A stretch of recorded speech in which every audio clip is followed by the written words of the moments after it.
Amara did not hear the argument coming. She never did. She was on her knees beside the far window of the east corridor, her cloth moving in slow, careful circles across the baseboard, when the door at the end of the hall swung open, and Lord Harmon's voice came spilling out like hot water from a cracked pipe.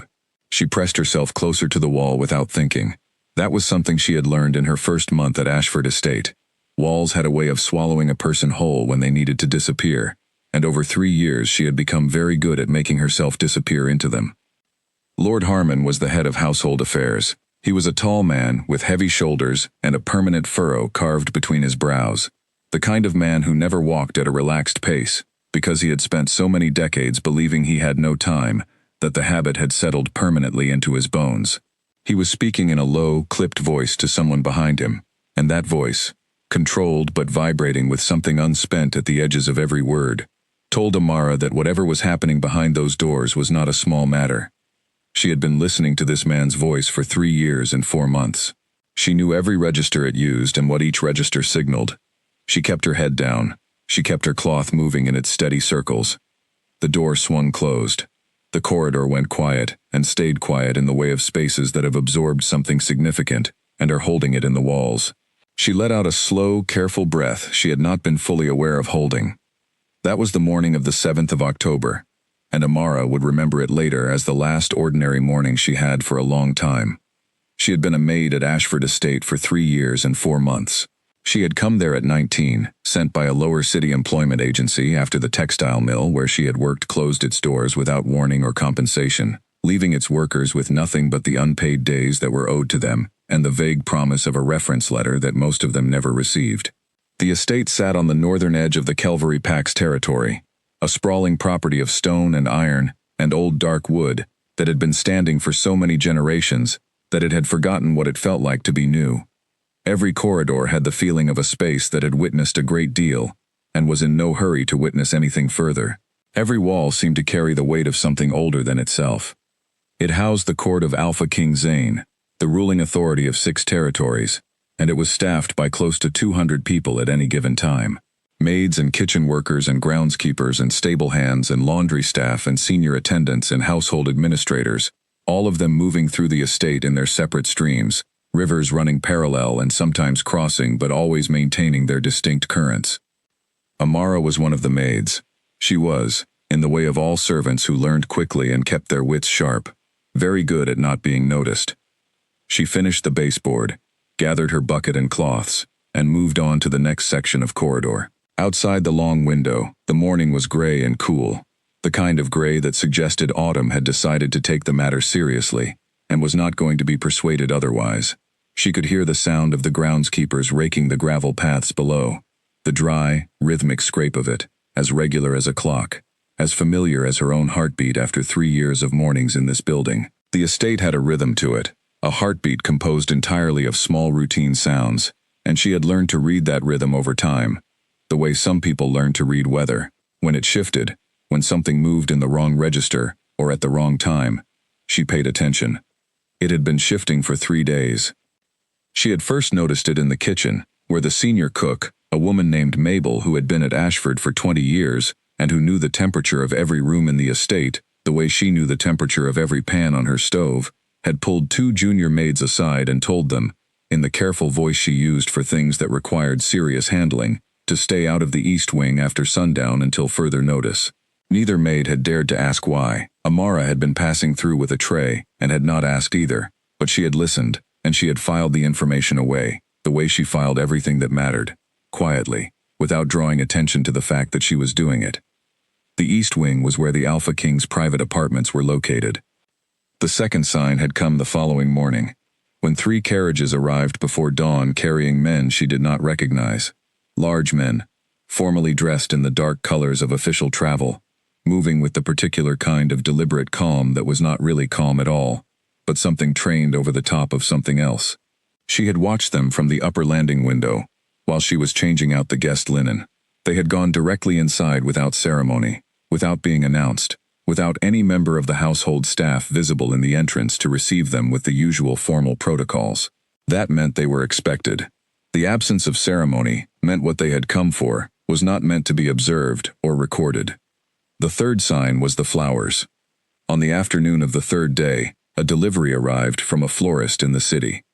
Not simple cut flowers for table vases, whole formal arrangements, the kind used for ceremonies and significant occasions, boxed carefully in layers of tissue, and brought in by 4 men, who moved through the staff entrance with their eyes straight ahead and their mouths firmly closed. Amara had been crossing the inner courtyard when they passed, and she caught the scent of them through the boxes.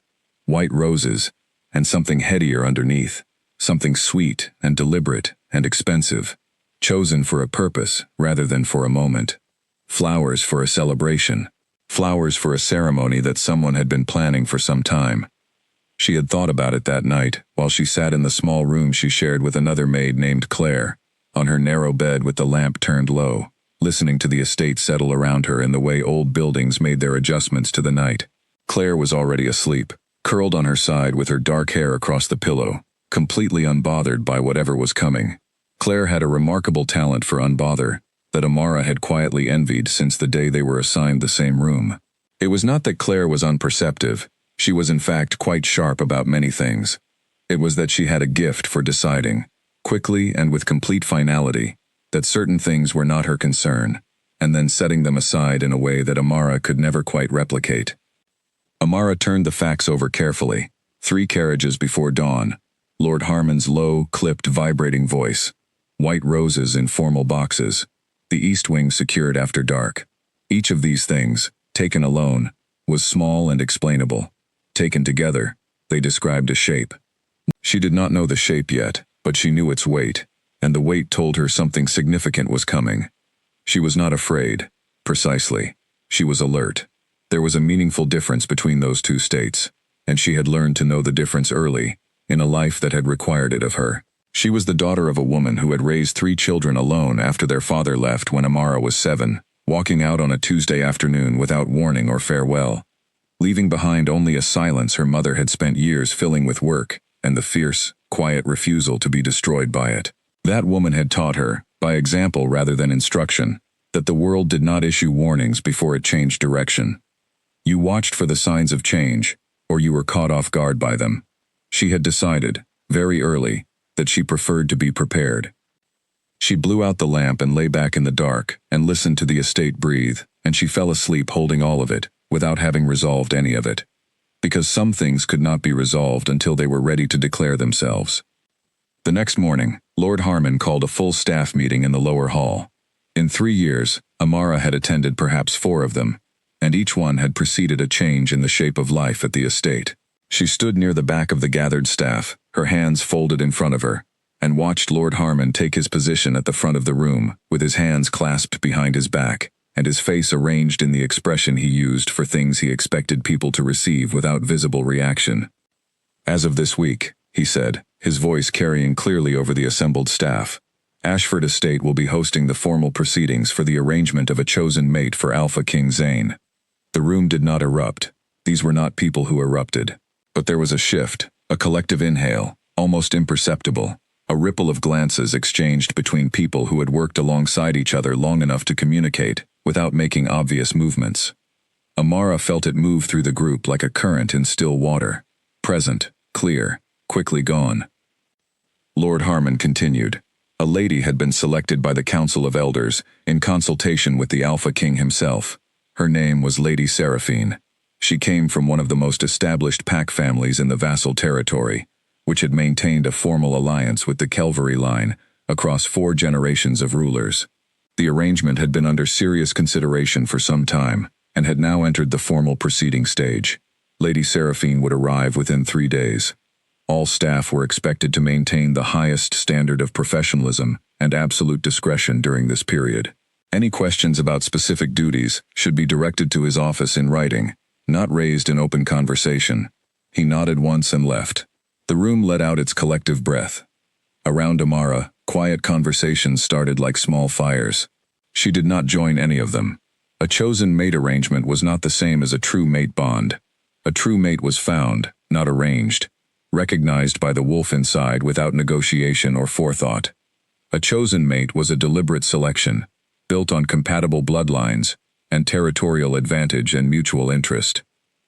It meant changes at the estate, A new permanent presence, new protocols, new expectations for every level of staff. It meant, Amara thought with the practical part of herself that was always running, considerably more work. She went back to her duties. She had floors to finish and guest rooms to prepare, and she moved through both tasks with the quiet efficiency that had made her Lord Harmon's preferred choice for work requiring thoroughness without supervision. She was good at her work. She had always been good at her work, not because it was her great passion, but because she was not the kind of person who did things halfway. Whatever she was given to do, she finished it properly. It was in the middle of the afternoon, while finishing the last of the south wing rooms, that she first saw him, properly, at close range, not as a silhouette at the end of a corridor, or a shape disappearing through a distant doorway. She was carrying a stack of pressed linens down the east passage, when the door ahead of her opened. He came through it the way she would later understand he always moved, not fast, but with a weight to each step that made the corridor contract slightly around him, as though the space was rearranging itself to accommodate his presence rather than the reverse. He was taller than she had gathered from a distance. He wore dark clothing simple for his rank, no formal insignia, none of the ceremonial additions other men of similar position sometimes used to remind people of what they were. His face was serious in the way of someone who had been serious for a very long time, and in whom seriousness had become the natural resting state, rather than any kind of performance. He was speaking to a compact, alert senior advisor at his shoulder, and his voice, which she heard clearly for the first time at this proximity, was low and even, and carefully measured, each word arriving with the quality of something considered before being released. Amara stepped aside immediately. She pressed herself against the wall with the linens held against her chest, and dropped her gaze to the floor, the protocol for all household staff when the Alpha King passed through a shared space. She stood perfectly still. He passed within 4 feet of her. She kept her eyes on the stone floor, and breathed at a measured pace, and waited. She heard his footsteps, unhurried, deliberate, and the quieter footsteps of the advisor, and then the sound of them rounding the far corner, and fading into the ambient sound of the estate going about its day. She stood against the wall for a moment after they had gone. Then she shifted the linens back into both arms, and continued walking. She gave the encounter no more consideration than it required. It had lasted perhaps 8 seconds. He had not looked at her. There was no reason he would have. She was part of the furnishings of the place, as necessary to its functioning and as unremarkable in herself as the floors she maintained. She understood this without bitterness. It was simply the arrangement of the world she lived in, and she had long since made a durable peace with that arrangement. She delivered the linens. She went to her next task. That evening, she sat in the kitchen with Claire and 2 other maids, Nina, who had been at the estate 5 years and worried about most things with consistent dedication, and Petra, who was newer and had opinions about everything, and expressed them without much hesitation. While Mabel made tea in the big copper pot she kept on the back burner for the evening staff, the conversation moved around Lady Seraphine, what she might be like, what she was likely to demand, how the estate would change. Claire found it exciting. Nina found it worrying. Petra found it interesting, loudly. Amara drank her tea and said little. "You never have an opinion about anything," Claire told her, with the fond exasperation of someone who has known you long enough to be amused by your habits. "I have been trying to work out how you manage it for months." "I have plenty of opinions," Amara said. "I choose carefully when to have them out loud." Claire laughed. Mabel topped up her tea. The kitchen was warm, and smelled of the afternoon's bread, and the residue of the day's cooking, and for a little while nothing felt as though it was about to change at all. That feeling lasted 2 more days. On the morning of the 3rd day, at 9:15, 2 carriages came through the main gates of Ashford Estate, and up the front drive in the particular manner of carriages carrying people who were arriving rather than delivering. They came past the stone lions and through the iron gates, along the swept gravel toward the entrance steps where the senior staff stood in a reception line, with Lord Harmon at the front. Amara was not in the entrance hall. She was in the upper gallery, on her way to the linen room, when she stopped at the tall window and looked down. She watched the carriage door open. She watched the woman step out.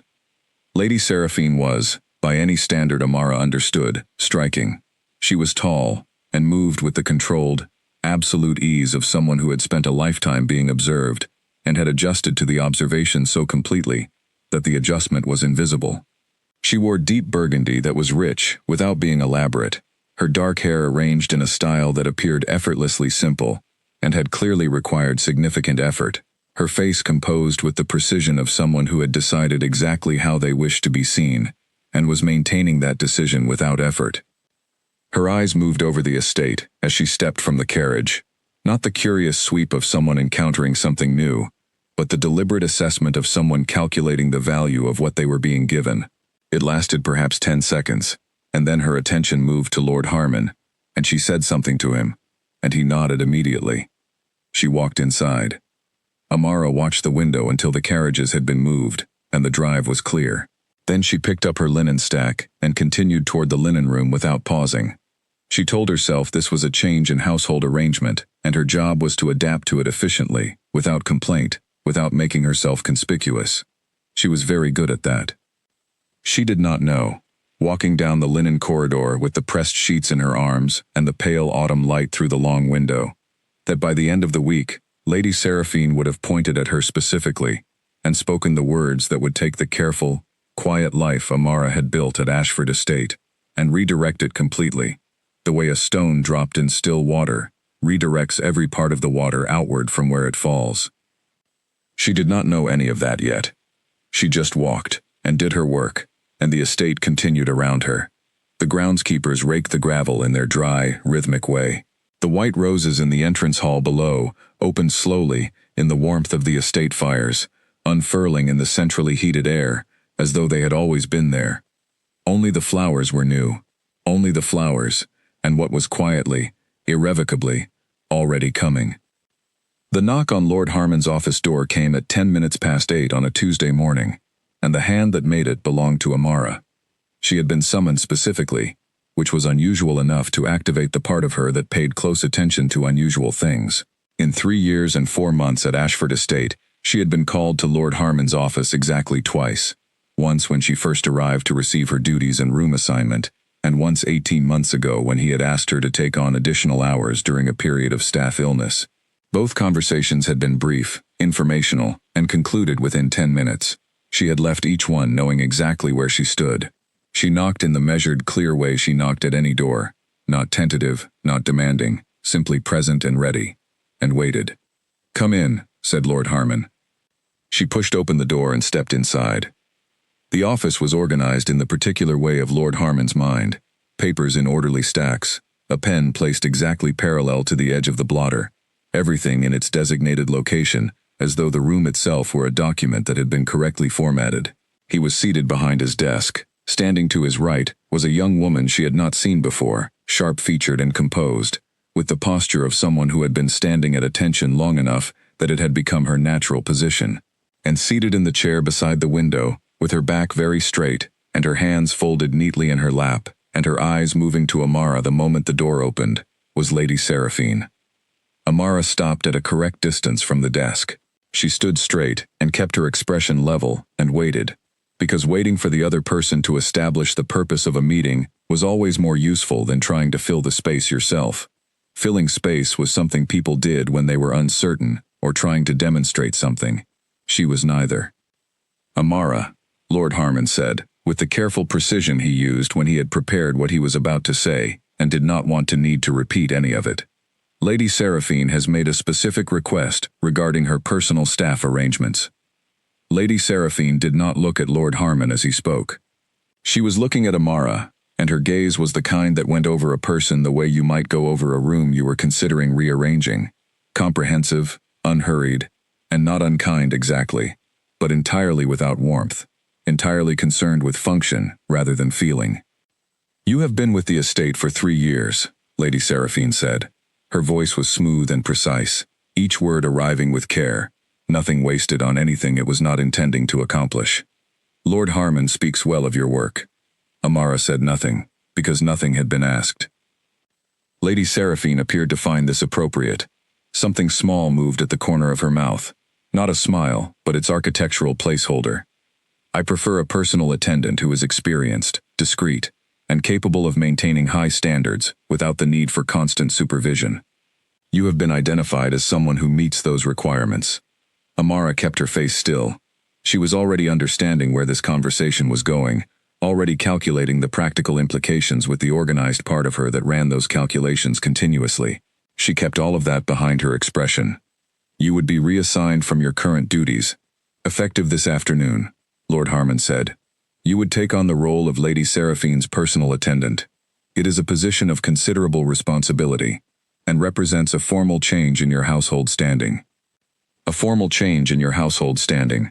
The language used when a decision had already been made, and the courtesy being extended, was the information itself rather than the choice. She looked at Lady Seraphine. Lady Seraphine looked back at her with the same steady, cataloging attention. "Do you have any questions?" Lord Harmon asked. She had several. None were appropriate to raise in this room. "No," she said, "I understand." "Good." He set his pen down with a small, decisive sound. "You will begin this afternoon. Eleanor will brief you on Lady Seraphine's preferences and her daily schedule." He indicated the sharp-featured young woman standing to his right, and Eleanor nodded at Amara without expression, the nod of someone who had conducted this kind of briefing before and intended to conduct this one correctly.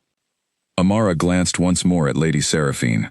Lady Seraphine had already shifted her attention to the window, with the slightly removed air of someone who has completed an item on their list and moved their focus forward before the previous item has quite finished resolving itself.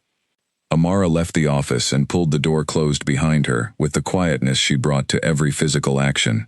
She stood in the empty corridor for a moment. She allowed herself to think, briefly and without sentiment, in the way she normally kept interior. She had not wanted this. Her current duties were contained and familiar, and she performed them well, and the particular form of safety she had built for herself over 3 years at Ashford was built on that familiarity, on being predictable and reliable, and therefore unremarkable, on being precisely where she was supposed to be doing, precisely what she was supposed to be doing, so that no one ever had a reason to single her out for any purpose other than competence. Personal attendant to the Alpha King's chosen mate was not that kind of work. It was close work, watched work, the kind of work that put you inside someone powerful's orbit and kept you there, and when things went wrong in that orbit, and Amara had lived long enough to know that things always eventually went wrong, you were near the center of it, rather than safely at the edges. But she had not said no. She could not have said no in that room. And so the decision was made, and what remained was to manage it as well as it could be managed. She pressed her hands flat against her thighs for a moment, a habit she had when settling something internally, the physical equivalent of closing a drawer firmly, and then she straightened and walked toward Eleanor to be briefed. Eleanor was thorough in the way of someone who had learned thoroughness through experience and applied it as professional protection. She moved through her list without any waste of words. Lady Seraphine woke at 6:30 and wanted tea in her rooms before she was prepared to engage with anything else. The temperature of her rooms was required to be specific, and she would mention it if it was wrong, not loudly, not unkindly, but immediately and with complete precision. She did not like to be spoken to before she had finished her first cup of the morning. The items on her dressing table were arranged in a precise order that had been established and was not to be altered. Her wardrobe was organized by color first, weight of fabric second, and occasion third. Her scarves were folded in a specific way. These were not preferences to be periodically revisited. They were requirements to be learned, once, completely, and then permanently observed without reminder. "She is particular," Eleanor said, which was doing considerable work as an understatement. "I gathered that," Amara said. "She notices mistakes very quickly and mentions them at the moment of noticing. Not loudly, but immediately and precisely. The best approach is simply not to make them." "Understood." Eleanor regarded her for a moment with an expression that carried, briefly, and against its better professional judgment, something that resembled sympathy. "You will do fine," she said, in the tone of someone saying the thing that is appropriate rather than the thing that is necessarily certain. Amara went to her room, changed into the darker gray uniform required for the attendant position, and fastened the small buttons up the collar with care. She looked at herself in the narrow mirror behind the door, the same face, the same posture, the same quiet arrangement of herself, but the uniform was different, and uniforms had a way of being significant, even when you did not want them to be. They announced a thing, put a shape to a changed circumstance, made an interior reality into an exterior one. She started her new duties that afternoon. The first 3 days were an education in specificity. Lady Seraphine's requirements were not unreasonable, taken individually. Each item on Eleanor's list, considered in isolation, was manageable. The difficulty was not in the individual requirements, but in their density. They arrived continuously, from the first moment of the morning to the last moment of the evening, with no gap large enough to contain a mistake, and no pause in which imperfection could go unnoticed. There was a continuous assessment operating at all times, running like a current beneath the surface of every interaction, and navigating it required a form of sustained attention that was different from anything Amara had been doing before, not in its nature, but in its unrelenting degree. On the second day, she arranged the dressing table in the correct order, without being told, and Lady Seraphine, sitting down, looked at it, and then looked at Amara in the mirror, with a brief, cool flicker of something that registered the work as adequate. That was as close to approval as anything she received in those first days.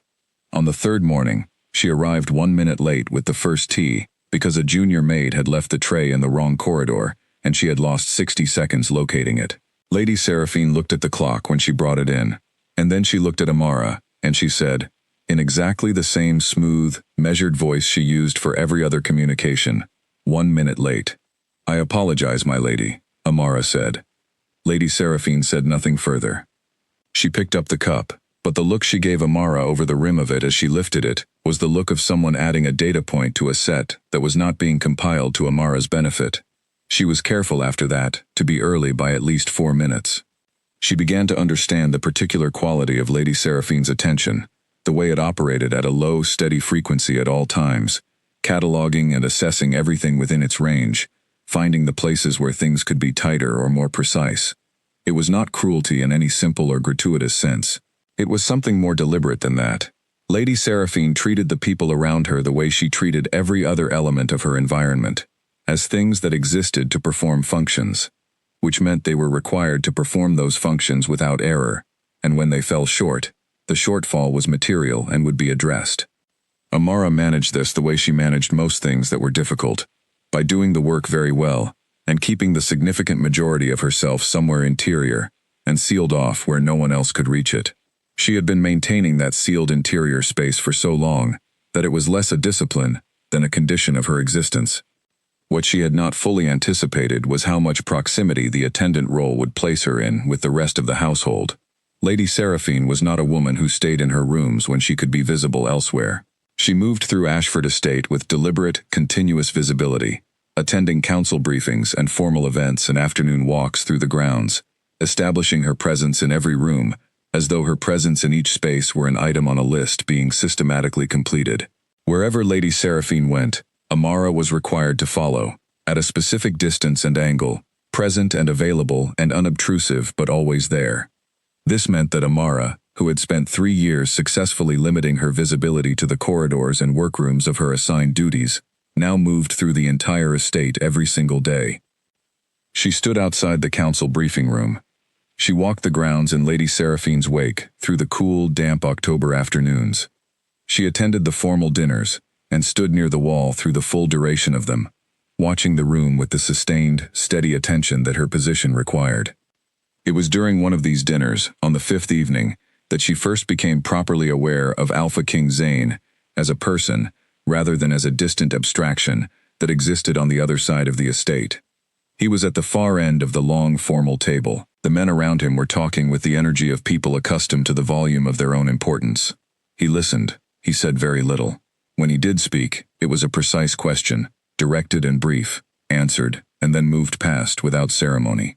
When he was not speaking, his attention moved around the table in the way of someone who was simultaneously present in the surface of the conversation and thinking somewhere a level above it. She noticed, from her position near the wall, that the room responded to his attention the way a room responds to a source of warmth, without deciding to, people oriented toward him. When he asked a question, the adjacent conversations paused. When his focus shifted from one person to another, both adjusted without appearing to adjust. He was watching the room the way she watched rooms. 2 simultaneous layers of attention maintained with the ease of very long practice. She looked away from him and fixed her attention back on Lady Seraphine, because that was her position. But later, walking back toward the servants' wing in the quiet of the estate at night, She found the image of him at the end of that long table, remaining with her, in a way that served no practical purpose. She pressed it down and went to bed. In the morning she was early, with the tea by 4 minutes. Lady Seraphine looked at the window and said, without looking at Amara, "I will need you at the council reception this afternoon. Stay close." "Yes, my lady," Amara said. She went to arrange the rest of the morning, and told herself that none of this had anything to do with her beyond the requirements of her work. She was, in those early days, very nearly right. The formal reception was held in the West Gallery on a Thursday afternoon, when the autumn light came through the arched windows in long pale bars, and lay across the stone floor, in a way that made the cold surface look almost warm, almost like something a person might want to stand in for the pleasure of it, rather than any practical reason. Amara stood 3 paces behind Lady Seraphine's left shoulder, close enough to respond immediately to any need, far enough back to preserve the visual space Lady Seraphine preferred around herself in social settings. She had been in this position for close to 40 minutes. Her feet were comfortable inside her shoes, because she wore sensible shoes specifically for this purpose. Her face held the quiet, attentive expression that was neither blank nor visibly interested, the expression of someone present without participating, which was the precise condition her role required in these settings. The reception was a gathering of council members, senior advisors, and what Lady Seraphine had referenced that morning, with a particular quality in her voice, as the relevant people. There were perhaps 30 individuals in the room. They moved in the shifting, overlapping clusters of formal social occasions, their conversations running in polite parallel currents. Amara noted the room without appearing to note it. A young advisor named Owen kept finding reasons to stand in Lady Seraphine's general vicinity, which Lady Seraphine managed with the elegant inattention of a woman who was perfectly aware of what was happening and had decided not to address it yet. A council elder near the window was explaining something at length to 2 other men, his hands mapping what appeared to be territorial boundary configurations in the air between them. 2 women near the refreshment table spoke in the careful, lowered tones of a conversation not meant to carry. She noted all of it. She noted none of it to anyone. She was in the process of calculating how much longer the afternoon light would remain, at the quality Lady Seraphine preferred for formal introductions, when the door at the far end of the gallery opened, and Alpha King Zane came in. He came in the way he always moved, with that weighted, deliberate quality that was not slowness but its own category entirely, something that said every step he took was a conscious choice rather than a reflex. He was accompanied by 2 senior council members, and he moved through the room with the ease of someone who had never, in his entire adult life, needed to wonder whether he had the right to be somewhere. The room adjusted to him the way it always did, without deciding to. People oriented in his direction. The ambient sound of the room trimmed itself slightly, to accommodate the fact that someone of greater weight had entered. Lady Seraphine turned from the conversation she had been conducting, and oriented toward him, with a composed smile, moving with the practiced grace of a woman who had spent her life preparing for moments like this one. Amara moved with her, 3 paces back, left shoulder, and redistributed her attention, as the position required, onto Lady Seraphine's immediate needs, away from everything peripheral, which was why she very nearly missed it. She was watching Lady Seraphine make her approach, tracking the small, calibrated movements of it, when something at the very edge of her vision moved in a way that was different from the surrounding movement of the room. She did not look directly. She had learned, in years of working in rooms full of people who were accustomed to being the object of attention, to gather significant amounts of information from the periphery of her vision, rather than through direct observation, because direct observation drew notice, and notice drew complications. What she gathered from the very edge of her vision was this: the Alpha King, whose attention had been on the council member speaking at his shoulder, turned his head, not toward Lady Seraphine, who was approaching him from the center of the room, in the direction of the wall where Amara had been standing. It lasted perhaps 2 seconds, perhaps slightly less. She could not have said with certainty that she had read it correctly. The gallery was full of movement. The afternoon light was doing complicated things with the angles. She had not been looking at him directly. But something in the back of her chest registered it, in the way you register a sound at the very edge of your hearing. You cannot fully confirm it, and you cannot dismiss it either. He turned to her fully, and whatever Amara had or had not perceived was gone, absorbed into the ordinary movement of the gathering. She kept her position. She kept her expression. She breathed at a normal pace. The reception continued. She was required twice during the next hour and a half, once for a glass of water, and once for a small document that Lady Seraphine had left in her rooms and wanted for a reference she was making in conversation. Amara completed both tasks efficiently and returned to her position without drawing notice. The Alpha King moved along the other end of the gallery for the remainder of the reception. He spoke with the council elder who had been conducting the territorial boundary explanation, spent time with two advisors near the far window, moved through the room in his deliberate way. He did not come near Lady Seraphine's cluster again. He did not look toward the wall where Amara was standing, not that she was looking at him to notice whether he looked or not. She told herself, walking back through the estate alongside Lady Seraphine at the conclusion of the event, that she had perceived nothing, that the quality of light in that gallery, the long pale autumn bars of it angling through tall windows, had done something with distances and angles that her peripheral vision had misread. She was a person whose position required extreme alertness to her surroundings, and extreme alertness sometimes manufactured apparent significance out of entirely ordinary movement. This was a known limitation of heightened attention. She arranged Lady Seraphine's rooms for the evening, with the care and precision that were her working signature. Temperature, dressing table arrangement, wardrobe, towels. Every detail attended to before it could be noticed as having been overlooked. She completed every duty and was released for the night. She went to the kitchen and collected her supper and sat with Claire. Claire was full of the day's events in the estate, the laundry staff disagreement that had escalated before being resolved, the groundskeeper's discovery of what might be a significant crack in the east garden wall, Mabel's ongoing suspicion about the butcher's order weights. Amara ate and listened, and made the appropriate responses at appropriate intervals. She went to bed. She lay in the dark, and she thought about Lady Seraphine's morning schedule for the following day, and the arrangement of items on the dressing table, and the specific folding method for the scarves. She thought about all of those things carefully. She did not think about the West Gallery and the 2 seconds at the edge of her vision. She was not entirely successful.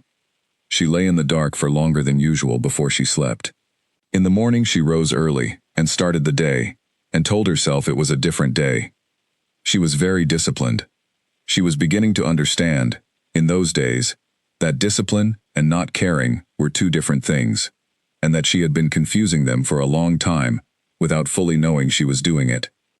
The awareness sat with her as she prepared Lady Seraphine's morning tray, as she arranged the first cup of tea, as she stood in her position 3 paces back and left shoulder while the estate moved through its morning. It sat with her quietly and with no particular urgency, the way a question sits that is not yet ready to be answered, but has decided it is no longer willing to be ignored. She let it sit. She was a practical woman. She did not force resolutions before they were ready to arrive. But she noted the question. She filed it carefully in the space she kept for things that mattered, alongside the other things she had been filing over the past weeks. The 2 seconds in the West Gallery, the quality of the silence from the head of the dinner table on the evening of her first formal attendance. She filed all of it, and she let it wait, and she went about her work, and the estate went about its own enormous, continuous, complicated work of existing, and the October days moved through their gray and particular rhythms, and Amara moved through them, and waited, without having decided that she was waiting, for something she could not yet name. The dinner that changed something fundamental was held on a night when autumn had settled into the estate fully, and the cold had become the kind that lived in the stones, and came up through the floors no matter how well the fires were tended. Every formal fireplace in the estate had been lit since mid-afternoon. The smell of wood smoke moved through the corridors like something alive. Amara had spent 4 hours preparing for it. Lady Seraphine had selected a deep green gown that was both severe and extraordinary simultaneously, the kind of thing that required a specific quality of attention from the woman wearing it, and rewarded that attention by being remarkable. The jewelry was dark and deliberately chosen. The preparation of Lady Seraphine for the evening had required close and sustained work, and Amara had given it entirely and without reservation, because Lady Seraphine before a significant dinner was Lady Seraphine at her most particular about every detail, and the margin for error contracted to almost nothing when a dinner was significant enough. This dinner was significant. 3 senior council members from the vassal territory had made the journey specifically to attend. Older men representing the political and family structure behind Lady Seraphine's position in this arrangement.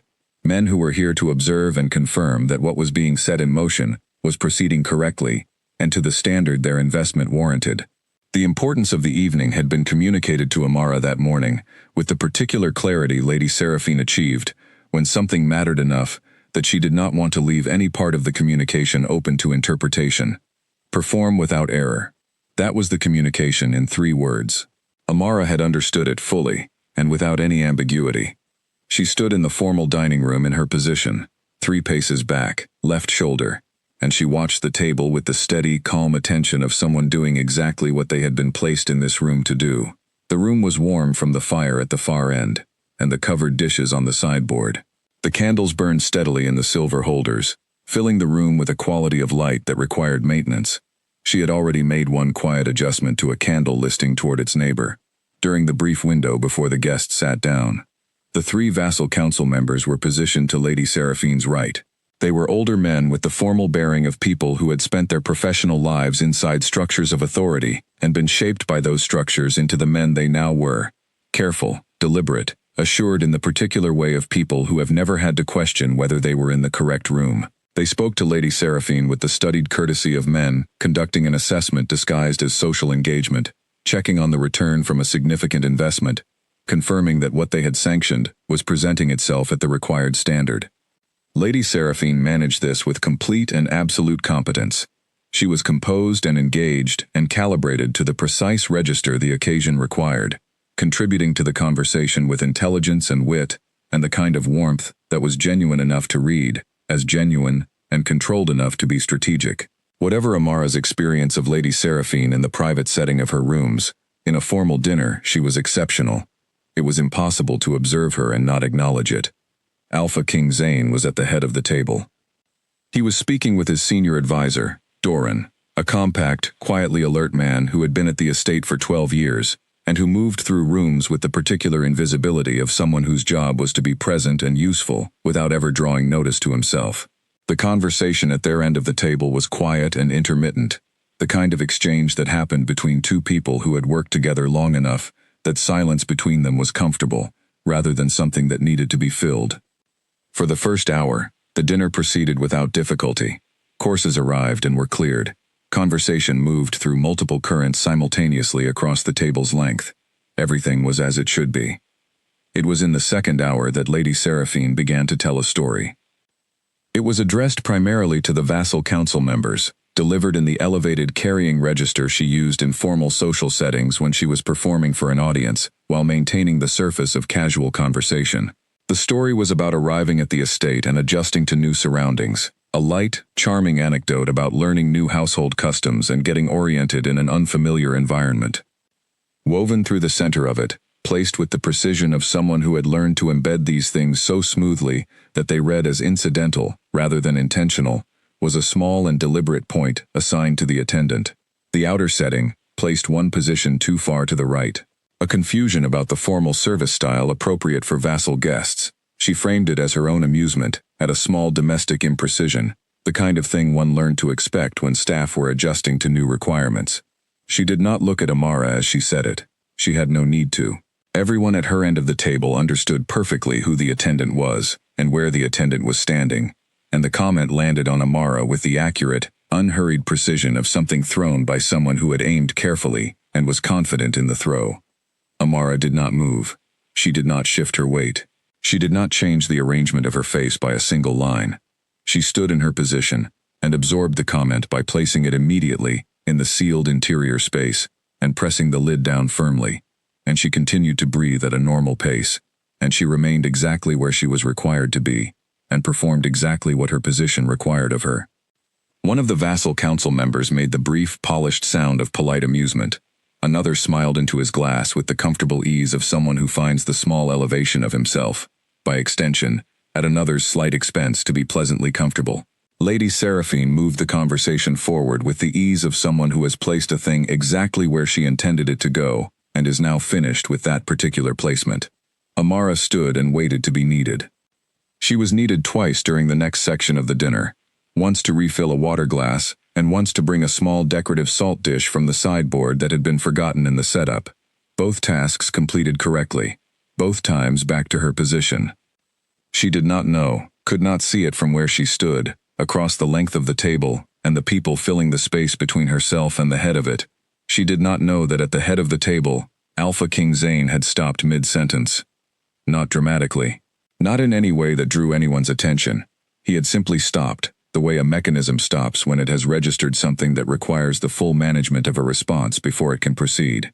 His hand, which had been resting casually on the edge of the table, stilled in a very particular way. His face did not change. Nothing about him changed that any reasonable person observing the table from any position would have noticed. Doran noticed. Doran had been watching the Alpha King for 12 years with the particular, sustained attention of someone whose job was to notice things about that one specific person that no one else was positioned to notice. He saw the stillness in him, the absolute precise quality of someone exerting complete control over themselves at a specific moment, and he filed it immediately, and said nothing, and made no visible response to having filed it. He had served for 12 years. He had never seen that specific quality of stillness before. The dinner continued. The dessert course arrived and was received and cleared. Lady Seraphine was gracious and present and fully in command of the social climate at her end of the table through to the very end of the meal. At the conclusion of it, as the guests were beginning the small movements that precede departure, she addressed the table broadly, thanked the vassal council members for the honor of their attendance, expressed her appreciation with the warm, precise fluency of someone who had done this many times, and done it well. And then, at the tail of this closing, she turned just slightly toward where Amara stood and said, in the still pleasant, still smooth voice that had not varied in its surface quality throughout the entire evening, "I do hope my attendant has had the opportunity to note the correct vassal setting for future occasions. It is the kind of detail that makes all the difference." The polite ripple moved around the near end of the table again. Easy, automatic, comfortable. Amara said, "Of course, my lady," with a voice that was level and clear, and contained exactly nothing beyond the words themselves and their literal meaning. She stood in her position, and she did not allow a single thing through to the surface of herself. Not one thing. What she would remember of that dinner, later, was not the comment, was not the ripple of amusement, was not even the complete understanding she had in real time of what Lady Seraphine had done and how precisely she had done it. What she would remember, with a clarity that continued to surprise her each time she turned it over, was the particular quality of the silence, from the head of the table, in the moment after Lady Seraphine's words landed. A silence that had a quality she could feel across the room without understanding it. Something different from the ambient sound of the evening. Something that was not the absence of sound, but the very particular presence of something being held absolutely still. She could not name it. She could not see its origin. But it was there, and it was different, and she felt it without knowing what she was feeling. She released it. She finished her duties. She returned Lady Seraphine's rooms to their nightly order, with the care and completeness she brought to the task every evening, and she was released. She walked back through the estate at night with the quiet, even step she always used, and she went to her room, and she waited until the door was closed, and Claire's breathing behind her had settled into the rhythm of deep sleep, and then she sat on the edge of her narrow bed in the dark, and she let herself feel, briefly and privately, the weight of what she had been carrying through the duration of that dinner. It was not devastation. She was not fragile in that way. It was the particular kind of tiredness that comes from sustaining composure under sustained pressure, from the effort of remaining exactly yourself when the environment around you is designed to make you something smaller. She sat with it for exactly as long as she needed to. Then she lay down. In another part of the estate, in rooms she had never entered and had no reason to enter, there was a sound she did not hear. A single, sharp, precise impact. The sound of a heavy crystal glass meeting stone with the controlled force of someone who has made a decision and is enacting it, not impulsively, but with complete intention. She did not hear it. She was already asleep. Gilbert had served at Ashford Estate for 12 years, and in 12 years he had learned to notice things without appearing to notice them, which had ceased some time ago to feel like a skill, and had simply become the way he existed in a room. He was a practical man. He was 61 years old, and he had been a practical man for all of those years, and did not intend to stop being one now. He looked at things carefully, and organized what he observed without dramatizing it, and waited for information to form a shape before he assigned that shape a meaning. He had found this approach, over a long professional life, to be considerably more reliable than the alternative. He was making his final rounds of the East Wing on Thursday evening, checking the fire banking in each room, testing the window fastenings, confirming that everything in the Alpha King's private section of the estate was as it needed to be, before the household settled into its nighttime quiet. He moved through the wing with the efficiency of someone whose body knew the route so completely that his attention was free for other purposes. He was passing the door of the Alpha King's private study when he heard it. Not shouting. Not the sound of something thrown in heat or desperation. The kind of sound you sometimes heard from powerful men who processed their strongest feelings through physical force, applied to the world around them, in obvious and demonstrative ways. Those men existed, and he had served in households that contained some of them. He knew that sound. This was different. This was a single, controlled impact, the sound of a glass meeting stone with deliberate and absolute force. Not the sound of losing composure, but the sound of a man who had made a specific decision and was enacting it with precision. There was a quality of intention to it that was entirely different from anything impulsive. Gilbert stopped in the corridor. He stood very still for a moment. Then he pushed the door open. What he saw was this: Alpha King Zane standing with his back to the room and his face toward the fireplace, in which the fire had burned down to the deep red of very late evening coals. On the stone hearth below the mantel, the pieces of a heavy crystal glass lay where they had come to rest after the impact, not scattered broadly as they would have been from a throw, but grouped in the tight radius of something applied with force from close range. The Alpha King's hands were at his sides, completely still. His shoulders were completely still. His head was lowered by a fraction, the angle of a man looking at something that exists entirely within himself, rather than at anything in the room around him. He did not turn.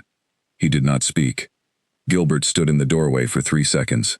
Perhaps 4. Then he stepped back into the corridor and pulled the door closed, without sound, the way a man closes a door when he has seen something that was not intended for him, and intends to honor that fact by making it as though he has not seen it. He finished his rounds. He completed every remaining item in his nightly circuit with the same thoroughness he brought to it every night. Then he went to his own small room at the end of the East Wing corridor, where he had slept for 12 years, and he sat in the chair beside the window, and he spent the next 90 minutes thinking. He was a practical man. He organized what he had observed without exaggeration in either direction. He did not inflate the significance of things, and he did not dismiss them. The dinner had been the significant event of the evening. By any reasonable standard, it had gone well. Lady Seraphine had been exceptional. The 3 vassal council members had been visibly satisfied. The household had performed its function correctly. There had been one moment, Lady Seraphine's comments about the attendant, the brief ripple of social amusement at her end of the table, which was the kind of thing that happened in formal dinner settings among people accustomed to using social positioning as currency. It had been slight, it had passed. The attendant, Amara, the one recently reassigned to Lady Seraphine's personal service, had managed it without reacting, which was correct behavior. Gilbert thought about the dining room, about the length of the table and the seat at its head, and what a man sitting there would have been able to see and hear, at the far end where Lady Seraphine held court. He thought about the glass on the stone hearth. He was a practical man. He did not give dramatic weight to things that had not asked for it. But he had been watching one specific person for 12 years, and he knew, in the deep, reliable way that comes from sustained attention to a single subject over a very long period, that the Alpha King was not a man who broke glasses. He was not a man who expressed his strongest feelings through physical force applied to the world around him. He had managed the death of his father in his first year of rule, when he had been 24, and had needed to be ready for something he was not fully ready for, and had simply decided to be ready anyway. He had managed 2 territorial disputes and 1 formal challenge to his authority. In all of those situations, in all of 12 years, Gilbert had watched him respond with the same controlled, measured, precise steadiness. Not a broken glass. Gilbert filed the information carefully, went to bed, and woke in the morning to find the shape of it still with him. Over the days that followed, he watched, in the unobtrusive, continuous way he always watched, and what he observed added to the shape he was building. The Alpha King crossed the South Corridor on Friday afternoon. The South Corridor was a service passage. It led primarily to the linen rooms and housekeeping supply areas. In 12 years of careful observation, Gilbert had not seen him use that corridor with any frequency. There was no administrative or personal reason for the Alpha King to use it at that time of day that Gilbert could identify. On Saturday morning, the Alpha King came to the kitchen and asked Mabel a question about the week's menu. This was the kind of question that went through the household steward. It did not go through the household steward on this occasion. On Sunday afternoon, a walkthrough of the East Garden for the purposes of assessing a structural concern in a section of the boundary wall. Gilbert was in attendance, along with the head groundskeeper and 2 estate advisors. During the walkthrough, while the head groundskeeper was explaining the specifics of the wall issue, the Alpha King turned his head briefly toward the far edge of the garden. The attendant was at the far edge of the garden. She was crossing between the supply building and the south wing, with something in her arms, moving with the quick, purposeful efficiency that was simply how she moved through spaces. The turn lasted perhaps 2 seconds. Gilbert was not looking at the wall at that moment. He was looking at the Alpha King. He spent Sunday evening in his room, in the chair by the window, being entirely honest with himself about what he had been observing over the past 4 days, and what shape it was forming, and what that shape was likely to mean. He was a practical man. He did not leap to conclusions, but he was also a man who had been paying careful, sustained attention to one specific person for 12 years, and the data he had was clear in its pattern. It was not dramatic data. It was quiet data, the kind that accumulated without announcement, a route change, a kitchen visit, 2 seconds of redirected attention across a garden, and a glass broken against a hearth in the small hours of the night. Small things, individually. Together, they described something. He did not speak to anyone about what he had concluded. He had no evidence of a kind appropriate for speaking to anyone about. What he had was pattern, and pattern required time to confirm itself. And he was patient. But he watched. He continued to watch, in the careful, quiet way he had always watched, and he filed everything he observed, and he waited for the shape of things to declare itself more fully. He was also aware, in the way of a man who had seen enough of the world to recognize certain kinds of patterns when they were forming, that what he was watching had the potential to become something very significant indeed. He was not certain whether being the only person in the estate who appeared to be watching it made his position important or simply solitary. He kept doing it. He had, after all, been doing this for 12 years. He was not going to stop now, simply because the thing he was watching had become the most significant thing he had watched in all of those 12 years combined. The East Garden in the early morning had become, without Amara having planned for it, or particularly decided to value it, the part of her day she needed most. She had not chosen the task. It had appeared in Eleanor's briefing notes as an established requirement. Lady Seraphine took fresh herbs in her morning tea, and the herbs were to be cut fresh each day from the kitchen garden in the eastern section of the grounds. The task added approximately 15 minutes to the beginning of her morning routine. What those 15 minutes also added was 15 minutes in which she was outdoors and alone, in the early quiet before the estate's full daily operation had gathered its momentum, with the smell of the herb beds around her, and the sound of birds in the trees along the east boundary wall, and no one in the world requiring anything of her. She was present as herself, rather than as her role. She breathed in the way she only breathed when no one was observing the quality of her breathing. She stood in the herb beds and felt the cool air, and heard the birds, and existed, briefly and quietly, as a person who was permitted to simply be in a garden in the morning, without performing anything for anyone. She had discovered, in the weeks since this task had become part of her routine, that this was something she had needed without having known she needed it. She had been managing the absence of it for a long time, without being aware she was managing an absence at all. The discovery sat with her quietly, and without particular drama, the way discoveries sit when they are true enough to be obvious once seen, and too quiet to have announced themselves before they were ready. She was in the herb bed on a Tuesday morning, 11 days after the formal dinner, with her cutting shears and her small basket, when she heard footsteps on the upper garden path. Not the groundskeeper's footsteps. She knew those well, weighted and rhythmically regular, the footsteps of a man who had been walking the same paths for years, and moved through them with the deep ease of absolute familiarity. These were different. Each step was placed with a deliberateness that was its own kind of distinctive, unhurried, not from the absence of urgency, but from the presence of a particular and complete self-possession.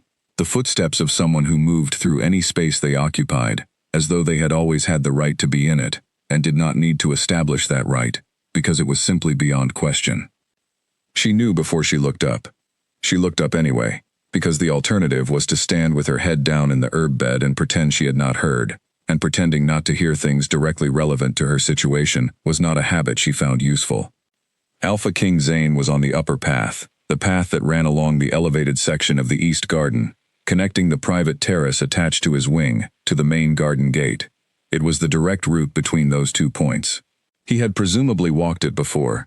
He had not walked it during her mornings here, not in 11 days, and she knew this because she was in this garden every morning, and she kept track of the space she occupied with the same attention she kept track of everything else.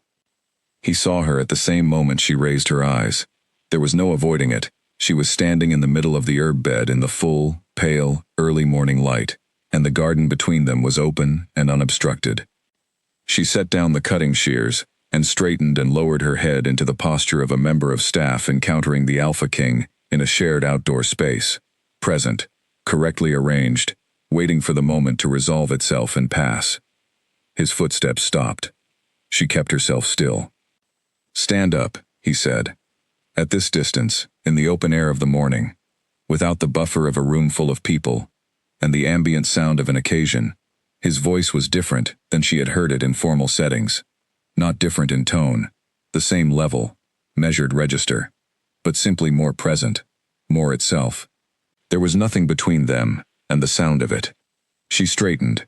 She kept her eyes at the professional middle distance, engaged but not direct, attentive but not intruding, which was the correct posture for a member of household staff in a direct exchange with the Alpha King.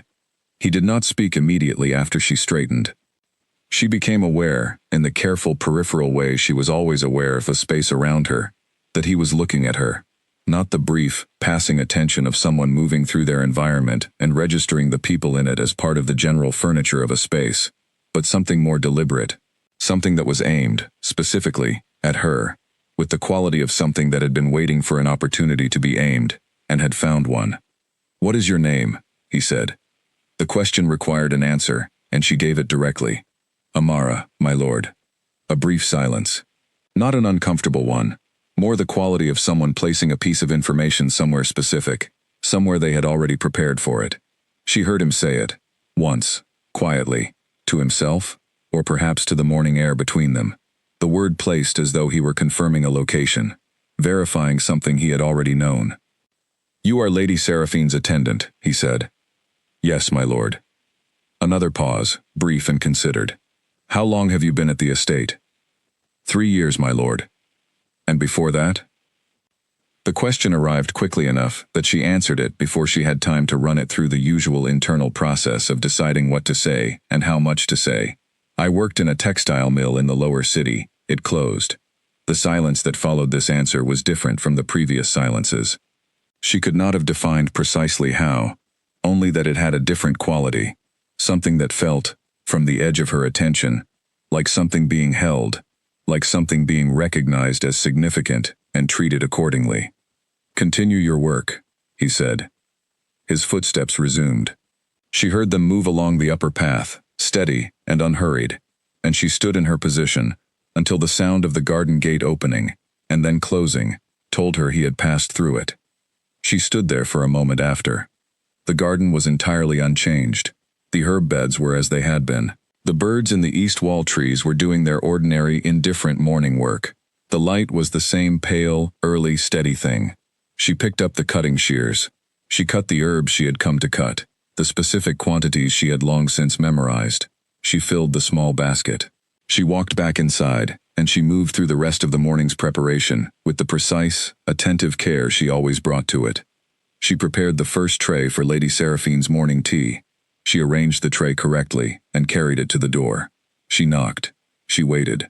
She entered and set the tray in its correct position and withdrew to her station near the door and waited for further instruction, the way she always waited at this point in the morning. She did all of it correctly, without visible distraction, without any perceptible interruption to the quality of her attention. Inside herself, in the sealed interior space where she kept the things she could not currently resolve, a question had appeared that she did not know how to manage and was not going to be able to set aside as easily as she had been setting things aside in recent weeks. He had known who she was before she said her name. Before she said a single word, he had identified her as Lady Seraphine's attendant, which meant she existed in his awareness, in some form specific enough, particular enough, to allow him to identify her on sight, in a garden where she was out of context, which meant she had been held somewhere in his attention, with more particularity than the ambient, general noting of the people who populated the estate around him. She was not ambient to him. She was specific. She had been specific to him at some point before this morning, and this morning he had found an opportunity to speak to her, and he had taken it. He had asked her name as though he needed to hear her say it herself, not as information, as something else, something she did not have a clean word for. She placed this in the sealed space alongside everything else she had been placing there over the past weeks, and she pressed the lid down firmly with the practical part of herself, the part that managed things and kept her functioning and did not permit sentiment to become confusion, or confusion to become something that would interfere with the work. She was Lady Seraphine's attendant. He was the Alpha King of 6 territories. The distance between those two positions in the structure of the world they both lived in was not a matter of a morning conversation in a garden, or a question asked over herb beds. It was the entire architecture of how the world was organized, and that architecture was not something that bent for moments, no matter what the quality of those moments had been, or what she had heard in the quality of the silence around them. She understood this completely. She held it as understanding, until Lady Seraphine set down her cup and said, without looking at her, "The temperature is correct this morning." Not a thank you. An acknowledgement that something had been done as it was supposed to be done. "Thank you, my lady," Amara said.